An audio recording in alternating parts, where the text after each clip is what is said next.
할렐루야. 오늘 이 거룩한 부활주일 아침, 이 찬란한 영광의 아침에 하나님 앞에 나오신 여러분들을 환영하고 축복합니다.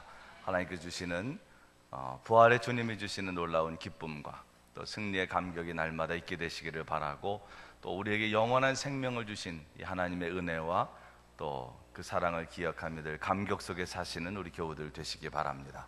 우리 옆에 계신 분들과 한번 부활 인사를 나누시는데 이렇게 인사하십시오. 부활의 주님과 함께 승리하며 삽시다. 부활의 주님과 함께 승리하며 삽시다. 우리 옆에 계신 분들과 앞뒤에 계신 분들과 다 함께 한번 부활절 인사를 반갑게 한번 나누십시오. 부활의 주님과 함께 승리하며 삽시다. 예수님께서 부활하셨습니다. 그 부활의 주님과 함께 날마다 승리하며 사시는 여러분들 되시기 바랍니다. 세계적인 신학자인 위르겐 몰트만은 예수님의 부활에 대해서 이렇게 얘기했습니다. 기독교적 소망의 기초이며 힘이다. 그러니까 이 부활이라고 하는 사건이 그렇게 위대한 겁니다. 기독교 신앙의 기초이고 이것은 우리의 힘입니다. 여러분, 기독교 신앙에 있어서 이 부활을 믿는 것만큼 더 강력한 믿음은 없습니다. 그래서 우리가 성경을 읽다 보면은 사복음서라 그러죠. 마태복음, 마가복음, 또 누가복음, 요한복음을 사복음서라 그러는데, 그 사복음서에는 예수님께서 이 땅에 오셔서 말씀하신 말씀들, 또 행적들이 기록이 되어 있습니다. 근데 그 말씀에 보면 예수님의 행적을 쭉 기록한 내용들 중에 거의 대부분 한 3분의 1 정도는 다 예수님의 고난과 그 다음에 부활에 관한 내용들이 기록되어 있습니다. 그리고 예수님께서 오셔서 이 땅 위에서 하신 가장 위대한 일은 우리를 구원하신 일인데, 그 구원의 길이 뭐였냐? 십자가와 부활이었습니다. 그렇기 때문에 이 기독교 신앙에 있어서 이 십자가와 부활은 가장 핵심적인 결입니다. 내가 만약에 기독교인인데 나는 여전히 부활을 믿을 수가 없어, 이것만 좀 빼놓고 신앙생활하면 안 되나? 이렇게 생각을 하신다면 안 됩니다. 그건 있을 수가 없는 거예요. 어떤 분들은 다른 건 내가 다 믿겠다, 성경의 내용들을. 그런데 이 부활만큼은 이게 도저히 말이 안 되지 않냐 이거. 그러니까 내가 이 부활만 빼고 믿겠다라고 말씀하시는 분들이 때로는 있을 수도 있어요. 그리고 어떤 분들은 나는 그 부활을 못 믿기 때문에 교회를 나갈 수가 없다.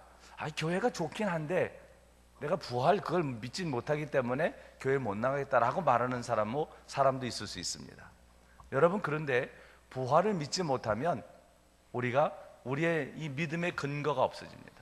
부활은 우리 기독교 신앙의 가장 기초가 되는 것이고, 또 초대교회가 생겨지고 또 교회가 부흥하면서 전한 복음의 메시지의 가장 핵심은 뭐였냐?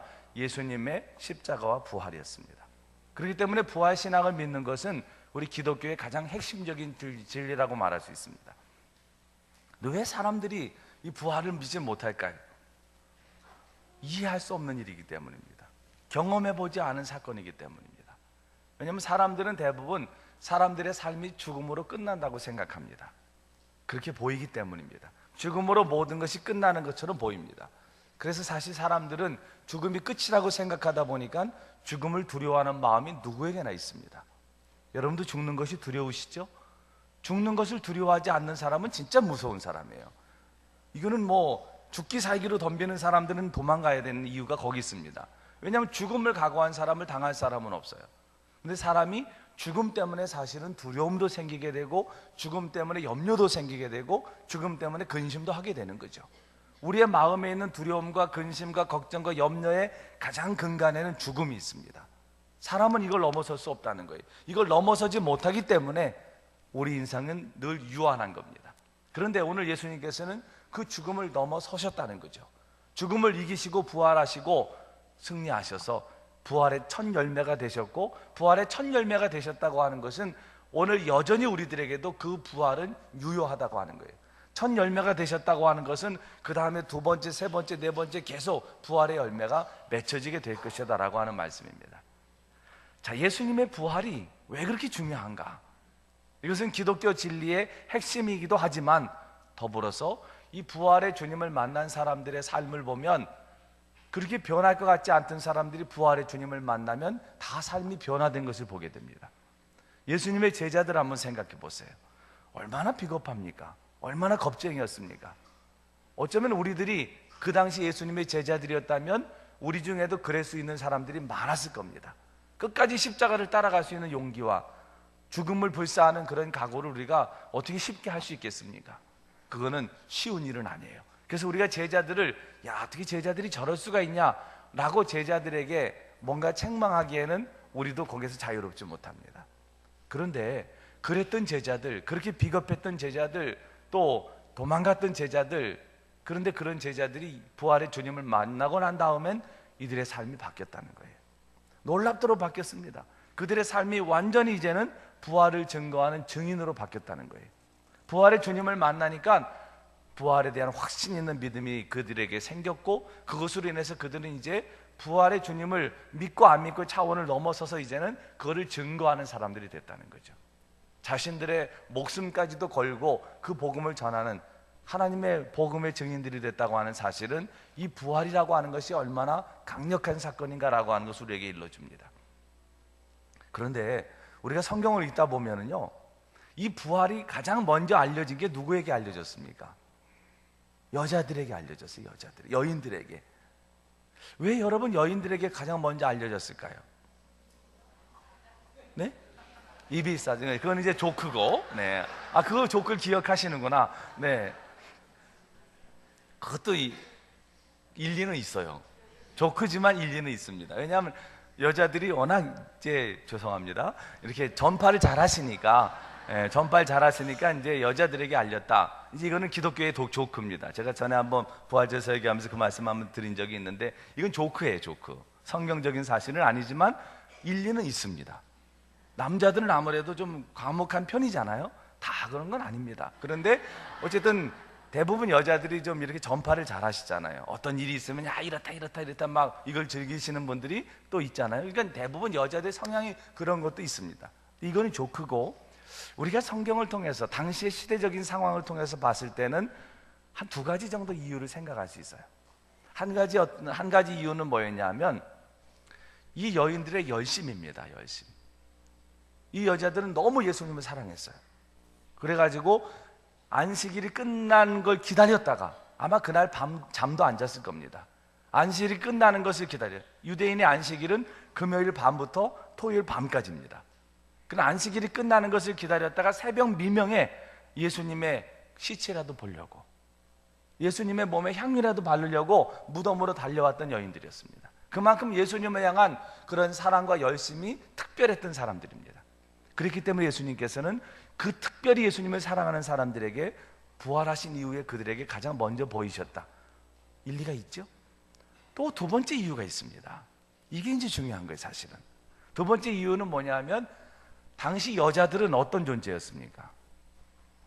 아주 연약하고 뿐만 아니라 아이들과 더불어서 사실은 별로 인권이 존중받지 못하는 대상들이 여자들입니다. 여러분, 아이들이 와서 무슨 사실을 전하면 그 사실을 잘 귀담아 들으십니까? 어떤 애가 와가지고 예수님이 부활하셨대요 말하면 여러분 어떻게 생각하시겠어요? 야, 임마 조용히 해, 임마. 그게 말이 돼? 이렇게. 왜냐, 아이들이니까 애들이 뭔 진리를 얘기할 때 그거를 우리가 꼴밤을 주고 그냥 묵살할 수도 있습니다. 근데 당시에 여자들은 그런 존재였습니다. 그러니까 여자들이 말하는 거는요, 누구에게 이렇게 신뢰를 줄 만한 그런 말이 아니었다고 하는 거예요. 오히려 예수님의 부활이라고 하는 것을 무게 있게 알리려면 당시에 뭐 대제사장이나 종교 지도자들이나 아니면 무슨 고관대작들에게 예수님께서 먼저 나타나셔야지 맞습니다. 그래야지만 부활이 확실하게 증거될 수 있어요. 여러분 그렇잖아요. 여러분들도 그렇지 않습니까? 누가 어떤 말을 했을 때 내가 그 사람이 얘기하는 거 정도는 믿을 수 있어, 이런 사람들이 있죠. 근데 대부분 그 사람들이 어떤 사람이냐면, 물론 진실한 사람이기도 하지만 그래도 말에 무게를 실어서 이 말에 책임을 질 만한 사람들이 얘기하면 쉽게 그걸 받아들이게 됩니다. 그런데 여인들은 사실 당시에 그런 존재가 아니었다는 거예요. 그런데 왜 그 여인들에게 먼저 예수님이 나타나셨을까요? 아까 그 이유도 물론 있지만 이게 사실이었기 때문입니다. 이거는 사실이기 때문에 사실은 뭐예요? 복잡한 게 아닙니다. 사실은 간단한 게 사실이에요. 거짓은요 복잡하고, 거짓은 여러 미사오구를 가지고 이렇게 꾸며야지만 거짓이 포장이 되지만 진실은 안 그렇습니다. 그 예수님이 부활하셨다 이 한마디면 끝나는 거예요. 그래서 이 칼바르트라고 하는 신학자는 복음, 이 부활의 메시지는 짧을수록 좋다 그런 얘기를 한 이유가 거기 있습니다. 왜냐하면 구체하게 설명할 게 없다는 거예요. 그러니까 예수님이 부활하셨다 이러고 설교 끝내면 됩니다. 왜냐하면 사실이니까. 왜 여인들에게 먼저 예수님이 나타나셨을까? 사실이기 때문입니다. 여러분, 사실을 전하는 것은요, 이게 아이들이 말해도 진실을 전할 때, 사실을 전할 때는 힘이 있습니다. 진짜야 진짜야 막 애들도 막 벌써 그러면 이건 진짜예요. 애들이 막 얼굴이 열을 이 진짜란 말이야 막 이러면서 눈물 줄줄 흘리면 그건 진짜입니다. 그건 믿어주셔야 돼요. 그것까지 꼴밤을 때리면 안 됩니다. 그건 진짜예요. 그런데 거짓말하는 건 보면 벌써 금방 티가 나잖아요. 요리조리 막 뭐 이렇게 저렇게 막 여러 가지 말들을 붙이잖아요. 오늘 예수님의 부활이 여인들에게 먼저 나타났다고 하는 것은 그것이 사실이기 때문입니다. 분명한 사실이기 때문에 당시에 무슨 이 말에 개런티를 할 만한 이런 사람이 아니어도 괜찮은 거예요. 그 말에 책임을 질 만한 사람이 아니어도 괜찮은 겁니다. 얼마든지 그 여인들을 통해서도 이 예수님의 부활은 사실이기 때문에 확실히 증거될 수 있는 일이었다는 겁니다. 그렇기 때문에 여러분, 저는 부활주의를 맞아서 여러분들이 이 예수 그리스도의 부활의 사실을 분명히 믿으시기를 축복합니다. 어떤 분들은 아직도 여전히 이거를 못 믿는 분들이 있을 수도 있어요. 아직도 여전히 예수님의 부활 참 이거 어렵다, 나는 왜 이렇게 안 믿어지나, 그러실 수 있습니다. 왜냐하면 이거는 우리가 전혀 경험해 보지는 않은 사건이기 때문입니다. 죽음 이후의 삶에 대해서 여러분, 우리는 아무 경험이 없어요. 그렇기 때문에 하나님 나라가 우리를 위해서 예비되어 있고, 또 부활에 관한 이야기를 우리가 끊임없이 듣고 말씀을 읽으면서도 여전히 우리 마음속에는 두려움이 도사리고 있는 겁니다. 믿음이 없어서가 아닌 거예요. 믿음은 있는데 때로는 그 믿음이 약화될 때는 더 이런 게 의심스러울 때도 있습니다. 오늘 저는 여러분들에게 이 주님의 부활의 소식을 전하려고 합니다. 그리고 여러분들이 오늘 이 시간 정말 예수 그리스도가 정말 부활하셨다라고 하는 이 분명한 사실을 믿게 되는 믿음을 가지시기를 바라고, 그 주님을 통해서 정말 영원한 생명의 소망을 갖게 되시기를 바라고, 그 부활의 주님을 만난 모든 사람의 삶이 변화된 것처럼 여러분의 삶에도 놀라운 변화의 역사들이 일어나게 되기를 간절히 축원합니다. 자, 예수님의 부활, 오늘 말씀에 보면 한 사건이 기록이 되어 있습니다. 어떤 사건이 기록되어 있냐 하면, 예수님께서 자주 가시던 집이 있었어요. 베다니에 있는 나사로의 집입니다. 그 나사로의 집에는 나사로와 누가 살았어요? 마르다와 마리아가 살았습니다. 그런데 이 집은 예수님께서 정말 자주 가시는 곳이었어요. 예수님께서 복음을 전하시고 고된 사역을 하시다가 몸이 피곤하시면 가서 쉬시기도 하시고, 또 좀 시장하시면 가서 밥을 거기서 청해서 식사를 하기도 하시고, 그 정도로 친한 집이었습니다. 아무 집에나 그렇게 할 수는 없는 거예요, 여러분. 그만큼 예수님께서 사랑하셨던 가정이고 마음 둘 곳이었던 가정이 바로 이 나사로의 가정이었습니다. 그런데 어떤 일이 오늘 일어났냐 하면, 그 나사로가 병이 들어서 죽게 된 겁니다. 엄청난 일이 일어난 거예요. 나사로가 병이 들어서 죽게 됐어요. 그래서 마르다와 마리아가 어떻게 했습니까? 황급히 예수님께 이걸 알렸습니다.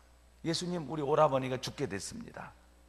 그때 그 얘기를 듣고 난 다음에, 사실 오늘 요한복음 11장 말씀을 여러분들이 나중에 집에 돌아가셔서, 지금 읽지 마시고 집에 돌아가셔서 천천히 한번 정독하면서 읽어보시면 참 재미있는 말씀이에요. 계속 동문서답 같은 말들이 이어집니다. 예수님이 말씀하시면 제자들이 때로는 동문서답을 해요. 또 예수님이 말씀하시면 또 이 마르다가 동문서답을 합니다. 이런 일들이 계속 일어나게 돼요. 오늘 말씀에 보면 왜 그랬을까? 예수님께서는 이것을 통해서 부활에 관한 말씀을 지금 하고 계신데, 이들은 전혀 그것을 이해할 수 없었기 때문입니다. 그들의 상식으로, 그들의 머리로, 그들이 경험한 일반적인 경험으로는 도저히 이해할 수 없는 사건이 부활이었기 때문이에요. 자, 예수님께서 이제 그 소식을 들었습니다. 바로 달려가셨습니까? 안 그러셨어요. 어떻게 예수님이 이러실 수가 있어요? 왜 바로 안 달려가십니까? 여러분들 같으면, 여러분들이 지금 그렇게 친한 집안 누가 지금 병들어서 죽게 됐다 그러는데 가만히 계시겠어요? 그 소식을 듣자마자 뭐 이건 황급히 뛰어나가기 정상인 거지. 어떻게 예수님 이러실 수가 있어? 이러실 수가 있습니다, 여러분. 때로는 우리의 삶에도 예수님께서 그렇게 하실 때가 있어요. 내가 급하다고 그러는데 예수님은 너무 태연하십니다. 너무 한가하십니다. 나는 급한데 예수님은 너무나 여유 있으십니다. 여러분 신앙생활하면서 때로는 그런 것 때문에 불편하신 감정이 있을지도 몰라요. 하나님, 나는 왜 이렇게 절박한데 왜 응답이 이렇게 없으십니까? 나는 이렇게 급한데 하나님 왜 그렇게 늦장을 부리십니까? 그런데 여러분, 거기엔 이유가 있다는 거예요. 오늘 나사로의 집에 늦게 가시면서 예수님이 하시는 말씀이 있어요. 4절 말씀 한번 보실까요? 4절 말씀. 그 얘기를 듣고 난 다음에 예수님의 반응하신 거예요. 한번 다 같이 읽어보겠습니다. 시작. 예수께서 들으시고 이르시되 이 병은 죽을 병이 아니라 하나님의 영광을 위함이요 하나님의 아들이 이로 말미암아 영광을 받게 하려 함이라 하시더라. 아멘. 자, 이게 이유입니다. 뭐가 이유예요? 그 이게가 뭐예요? 이거는 죽을 병이 아니다. 하나님의 영광을 위한 병이다. 이렇게 말씀하십니다. 이건 하나님의 영광을 위해서 하나님의 아들이 이로 말미암아 영광을 받게 하시려고 하나님이 주신 하나의 과정이다. 그런 사건이다라고 말씀하는 거예요. 여러분, 이게 이해가 되십니까? 이해가 안 되실 수 있어요. 왜 이해가 안 되냐면 나사로의 가정이 어떤 가정이에요? 아까 제가 말씀드렸듯이 예수님께서 자주 가셨던 가정, 자주 교제하셨던 가정, 예수님과 친밀했던 가정입니다. 근데 거기에 나사로가 병들어 죽게 됐는데 이게 어떻게 하나님의 영광이 됩니까? 그 뒤에 가서 보시면요, 유대인들이 그 나사로가 지금 죽은 걸 보면서 36절에 보면 이렇게 말해요. 이에 유대인들이 말하되 보라, 그를 얼마나 사랑하셨는가 하며 그중 어떤 이는 말하되 맹인의 눈을 뜨게 한 사람이 그 사람은 죽지 않게 할 수 없었더냐. 비아냥거리는 거예요. 어떻게 예수님하고 친했던 저 집이 저렇게 될 수 있느냐. 이 얘기를 오늘날로 말하면 어떻게 예수님을 잘 믿는 사람이 저런 병에 걸릴 수 있느냐, 어떻게 예수님을 잘 믿는 사람이 저렇게 실패할 수 있느냐, 어떻게 예수님을 잘 믿는 사람이 저런 고난을 당할 수 있느냐, 어떻게 예수님을 잘 믿는 사람이 저렇게 처절한 고통 속에 처할 수가 있느냐 라고 말하는 거랑 똑같습니다. 여러분도 그런 얘기를 들어보신 경험이 있으실 거예요. 아니, 우리 스스로가 내가 얼마나 하나님 앞에 신앙생활을 열심히 했고 헌신을 했는데 이러실 수가 있습니까? 때로는 우리가도 갖는 감정일 수 있습니다. 여러분, 그러나 오늘 이 말씀을 기억하십시오. 왜 나사로가 병들어 죽게 됐는가? 그건 하나님의 영광을 위한 과정, 하나님이 영광 받으시기를 위해서, 하나님의 아들이 영광 받으시기를 위해서 주신 것이라고 하는 것 사실이에요. 여러분, 여러분의 삶에 어떤 실패가 있든, 어떤 절망이 있든, 어떤 좌절이 있든, 어떤 근심과 걱정이 생겼든, 여러분 그것 때문에 혹시라도 낙심하지 마십시오. 그리고 혹시라도 여러분, 이것 때문에 내가 하나님의 영광을 가리우면 어떡하나, 너무 근심하지 마십시오. 때로는 우리가 그럴 때도 있어요. 내게 일어난 이 일 때문에 하나님의 영광이 가리워지면 어떡하나. 제가 예전에 있던 교회 집사님을 한번 혼을 낸 적이 있어요. 어떤 권사님 가정에 굉장히 큰 어려움이 생겼습니다. 그러면 우리가 교인들의 가정에 어려움이 생기면 그것 때문에 막 마음 아파하고 함께 그걸 위해서 기도하고 이래야 되잖아요. 근데 대뜸 하는 얘기가, 목사님, 이것 때문에 이 교회가 어려움을 겪으면 어떡하나요? 이것 때문에 하나님 영광이 가려지면 어떡하나? 그러면서 그걸 막 염려하는 거예요. 저는 너무 그 권사님 가정에 그런 일을 당한 것 때문에, 그것 때문에 너무 속이 상하고 마음이 아픈데, 이 집사님은 다 그러는 겁니다. 이것 때문에 교회가 좀 어려움을 겪는다든지, 이것 때문에 하나님의 영광이 가리면 어떡하나. 물론 신앙적인 얘기죠. 신앙적인 얘기입니다. 근데 제가 발끈 화를 냈어요. 집사님, 지금 이 상황에서 지금 그런 말을 해야 되는 상황이냐? 지금은 오히려 저 가정을 위해서 우리가 기도하고, 그리고 하나님 영광을 어떻게 알아? 네가 하나님이 이것을 통해서 영광을 받으실지, 아니면 이것 때문에 하나님 영광이 가리울지, 이것 때문에 교회가 더 든든하게 설지, 이것 때문에 교회가 흔들릴지. 네가라고는 안 그랬지만요, 속으로는 그랬어요. 네가 어떻게 알고 그런 얘기를 해? 그건 여러분 상당히 건방진 얘기 아닙니까? 그건 우리가 신앙생활을 하면서 빠지게 되는 오류 중에 하나예요. 아주 하나님의 영광을 위하는 척하면서 오히려 그건 하나님의 마음이 아닙니다, 여러분. 누군가 어려움을 겪었다면, 누군가 지금 큰 근심에 쌓여 있다면, 누군가 큰 사건을 겪고 있다면 그것 때문에 교회가 흔들릴 것을 염려할 게 아니고 하나님의 영광이 가리워질 것을 염려할 게 아니고, 하나님 여기에 무슨 뜻이 있습니까? 이 가정이 지금 이렇게 어려워하는데, 이렇게 힘들어하는데, 하나님 제가 이 가정을 위해서 무엇을 해야 됩니까? 제가 이 가정을 위해서 할 수 있는 건 기도인데, 하나님 제 기도를 들어주셔서 저 가정을 세워주시고 저 가정에 힘을 주시고 견딜 수 있는 은혜를 주시고, 이것 때문에 하나님의 영광이 나타나고 이것 때문에 교회가 든든히 서가는 은혜를 달라고 기도하는 게 마땅한 기도죠. 그런데 거기다 대고 우리는 때로는 그렇게 쉽게 한다는 거예요. 이것 때문에 하나님의 영광. 어떤 사람은 뭐 조금만 병이 걸려도 그것 때문에 하나님의 영광이 가려울 것 같다고 그러고, 우리 스스로도 그런 마음을 가질 이유가 없습니다. 그렇게 가리워질 하나님의 영광이라면 그게 무슨 하나님의 영광이에요? 그렇게 쉽게 그런 것 때문에 빛이 발할 하나님의 영광이라면 그건 하나님의 영광 아닙니다. 여러분들의 실수 때문에 빛이 가려질 하나님의 영광이라면 그건 하나님의 영광이 아니에요. 우리는 너무 하나님의 영광을 과소평가하고 있어요. 오늘 분명히 예수님께서 말씀하십니다. 왜 나사로의 가정에 저런 일이 생겼느냐? 유대인들이 입방아를 찢고 있습니다. 지금 예수님이 저렇게 기적을 행하신 분이 어떻게 이건 못하냐? 자기가 사랑하는 사람들인데, 이러면서 지금 비아냥거릴 때 예수님은 분명히 말씀하십니다. 이거는 하나님의 영광을 위한 거다. 그러면서 지체하고 계신 거예요. 지금 안 가시고. 그래도 또 얼른 가시면 좋겠는데 어쨌든 안 가시고 지금 이건 하나님의 영광을 위한 거다 얘기를 하십니다.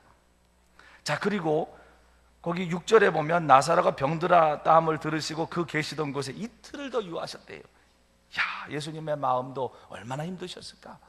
빨리 가고 싶은 마음이 왜 예수님께 없었겠어요? 자기가 사랑하는 나사로인데. 그런데 하나님의 계획이 있으시니까 예수님 이틀을 거기서 더 유하셨습니다. 그리고 그 후에 제자들에게 말합니다. 유대로 다시 가자. 그랬더니 제자들이 또 난리가 났어요. 왜냐하면 거기서 예수님 돌로 쳐서 우리가 죽을 뻔해 또 거기를 어떻게 들어갑니까? 막 이러면서 이제, 그러니까 예수님께서 또 말씀을 하십니다. 9절 10절 말씀에 보면 낮이 12시간이 아니냐, 사람이 낮에 다니면 이 세상의 빛을 보므로 실족하지 아니하고 밤에 다니면 빛이 그 사람 안에 없는 거로 실족하느니라. 그렇게 말씀하시면서 친구 나사로가 지금 잠들었으니까 내가 가야 되겠다. 제자들은 또 동문서답을 합니다. 뭐라고 얘기하냐면, 주여 잠들었으면 낫겠나이다. 잠들었으면 나사로가 푹 자고 일어나면 몸이 좋아질 테니까 가지 맙시다, 이 얘기예요. 그런데 예수님께서 다시 말씀하십니다. 그의 죽음을 가리켜 말씀하신 것이나 그들은 잠들어 쉬는 것을 생각한 거예요. 그랬더니 나사로가 죽었다 이렇게 얘기합니다. 내가 거기 있지 아니한 것을 너희를 위하여 기뻐하노니 이는 너희를 믿게 하려 함이라. 내가 나사로가 죽는 그 자리에 있지 않은 것은, 그 자리에 있었으면 예수님께서 죽지 않게 하셨을 텐데 그렇게 안 한 것은 너희들에게 믿음을 갖게 하기를 하나님의 뜻이다라고 하는 거예요. 그랬더니 또 16절에 디두모가 뭐라고 얘기합니까? 도마가 다른 제자들에게 말해, 우리도 주와 함께 죽으러 가자. 이 아주 지금 이 11절에 있다 보면요, 이 서로 다 동문서답인가요? 막 지금 예수님은 이 말씀하시는데 또 제자들은 이 얘기를 하고, 지금 도마의 얘기는 뭐예요? 우리가 무슨 힘이 있느냐? 거기 가면 분명히 돌로 또 우리가 맞아 죽을지도 모르는데 예수님이 가자 그러니까 뭐 가야지, 뭐 우리가 어떻게 힘이 없지, 뭐 가자, 그냥 죽으러 가자, 이렇게 비아냥거리는 거예요, 도마는. 그러니까 여기에 사실은 이 요한복음 11장에 보면 하나님의 뜻을 이해하는 사람은 예수님 외에는 아무도 없어요. 여러분, 어쩌면 이게 우리의 신앙생활일 수도 있다는 거죠. 하나님의 뜻을 얘기하면서도 전혀 하나님의 뜻을 이해하지 못하고 신앙생활하는 사람들, 이게 오늘 우리들의 모습일 수 있다는 거예요. 그러나 그럼에도 불구하고 하나님은 계속해서 하나님의 일을 행하신다는 거죠. 이게 여러분 우리에게 소망인 겁니다. 하나님께서 하시는 일은요, 내가 믿음이 적건 내가 믿음으로 반응을 잘하든 믿음으로 반응을 못하든 하나님께서는 그냥 하나님의 일을 해 가신다는 거예요. 오늘 나사로를 살리는 과정도 그런 겁니다. 제자들은 지금 이러고 있고 유대인들은 또 기적을 행하신 예수님이 이거 하나 못 고쳐가지고 이걸 죽게 하냐, 친한 가정인데 막 이러면서 얘기할 때도 전혀 개의치 않으셨어요. 그뿐입니까 여러분? 이제 예수님께서 나사로의 집에 갔을 때, 이제 그 집에 이르기 전에 마르다가 예수님을 영접하러 나옵니다. 자, 그런데 예수님을 영접하러 나온 마르다는 또 어땠습니까? 그에게는 믿음이 있긴 있었어요. 근데 믿음이 왔다 갔다 하는 믿음입니다. 오늘 본문에 등장하는 인물들을 보면 재밌어요. 자, 나사로, 이제 마르다가 예수님을 영접하러 나왔어요. 제일 먼저 마르다가 예수님을 보고 한 얘기가 뭔지 아십니까? 21절 말씀이에요. 주께서 여기 계셨더라면 내 오라버니가 죽지 아니었겠나이다. 이건 마르다의 얘기만이 아닙니다. 마리아도 비슷한 얘기를 했어요. 32절에 보면 마리아가 이제 예수님을 보면서 주께서 여기 계셨더라면 내 오라버니가 죽지 아니하였겠나이다. 이게 다 마리아의 마음, 마르다의 마음이었습니다. 왜 그러지 않았겠습니까? 예수님 조금만 빨리 오셨으면, 예수님이 여기만 계셨으면 이 일은 일어나지 않았을 텐데. 그는 믿음이 없어서 하는 얘기 아닙니다. 예수님을 믿는 믿음 안에서 나온 이야기입니다. 예수님을 믿으니까 예수님이 계셨으면 이런 일이 일어나지 않았겠지 않냐, 이런 마음을 가진 거죠. 근데 여러분, 이 믿음도 믿음이긴 하지만요, 좀 이 믿음을 넘어서는 믿음이 필요합니다. 왜 이렇게 이런 것이 있었느냐? 여기 하나님의 뜻을 찾기보다는 왜 예수님이 이제 오셨습니까? 예수님이 계셨으면 이게 해결이 됐을 텐데, 이런 과거를 원망하는 마음은 신앙생활에 그렇게 크게 유익하지 않습니다. 여러분, 신앙생활뿐만 아니라 삶에 있어서도 그렇습니다. 과거에 대한 가정, 이건 참 무의미합니다. 아이고, 내가 옛날에 이랬었으면 지금 인생이 바뀌었을 텐데. 그 얘기하면 뭐합니까? 어떤 분들은 아이고, 옛날에 그 남자를 만났으면 내 인생이 바뀌었을 텐데, 그죠? 그때는 몰랐는데, 그때는 정말 그냥 진짜 찌질하게 봤는데 지금 보니까 잘 나가고 있어요. 옛날 그 남자를 내가 만났어. 무슨 소용이 있습니까? 남자분들도 또 그러잖아요. 여자분들이 많이 웃는 거 보니까 그 생각 많이 하고 사시나 본데, 남자들도 그럴 수 있어요. 아이고, 내가 옛날에 그 여자를 만났으면 지금 내 인생이 훨씬 이거하고는 다른 인생이 됐을 텐데. 여러분, 과거에 대한 가정은 무의미합니다. 이미 지난 일들에 대해서 그랬었으면, 지금 잘하면 돼. 지금 잘하면. 과거에 대해서 자꾸 과거에 대해서 내가 그 과거에 이렇게 할 걸. 여러분, 과거에 대한 이런 것들은 의미가 없어요. 이건 지나간 겁니다. 오늘 근데 마리아나 마르다도 이 과거에 대해서, 예수님이 그때 계셨으면, 예수님이 좀만 빨리 왔으면, 예수님이 이 자리에 있었으면 이런 일이 일어나지 않았을 텐데요. 안타깝기만 합니다. 여러분, 우리의 삶도 그럴 수 있어요. 내가 그때 그렇게 하지 말았으면, 그때 그렇게 하지 않았으면, 후회하시는 게 있으실 겁니다. 빨리 그 후회하는 마음 이제 보내십시오. 후회하는 마음, 여러분 마음에서 빨리 떨쳐버리십시오. 거기에 매여 있으면 계속 후회만 되고 안타까움만 계속되고, 여러분 자신에게 대해서 계속 자신을 원망하는 일만 생깁니다. 신앙의 삶은 현재를 사는 거지 과거가 아니에요. 신앙의 삶은 현재 이곳에서, 여기서 하나님의 은혜를 누리는 게, 이게 신앙의 삶입니다. 그러니까 과거를 여러분 빨리 잊어버리세요. 내가 그때 그렇게 할 걸, 그때 그랬으면. 누구에게나 있습니다. 여러분, 누구에게나 있어요. 그때 내가 왜 그랬을까? 이미 다 지나간 일임에도 불구하고 늘 우리 후회하며 삽니다. 그때 내가 그러지 말걸. 저도 얼마나 그런 생각을 자주 하는지 몰라요. 아이고, 내가 그때 그러지 말걸. 그때 왜 그랬을까? 사소한 것에서 시작해서, 물론 뭐 결혼에 대한 그런 건 아닙니다, 여러분. 전혀. 근데 사소한 어떤 일들도 늘 지나간 일에 대해서 내가 그때 그렇게 하지 마. 물론 여러분, 그런 생각은 현재 내가 다시 그 일을 반복하지 않게 하는 분명한 그런 그 근거를 제공해 주긴 하지만요, 너무 거기 매이면 안 된다는 거예요. 오늘 마리아도 그렇고 마르다도 그렇고, 예수님 조금만 빨리 오셨으면, 예수님이 여기 계셨으면 이런 일이 안 일어났을 텐데. 자, 그 다음에 이어지는 마르다의 반응입니다.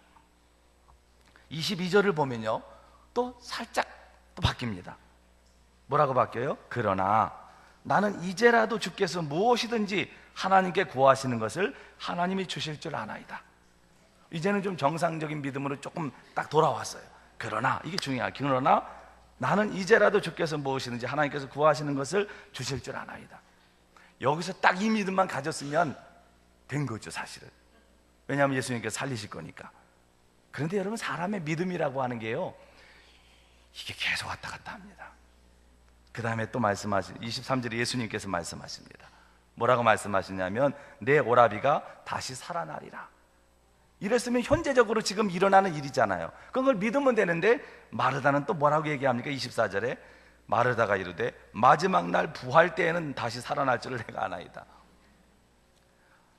여러분, 이 대화가 얼마나 재밌는 대화인지, 지금 이게 굉장히 재밌는 대화예요. 믿음이 생겨, 그러나 예수님이 지금 하나님 앞에 기도하면 뭔 일이 일어날 줄 내가 믿습니다 이랬다가 예수님께서 살리겠다 그랬더니 이 다음에 마지막 부활 때 내가 살아날 줄은 믿나이다.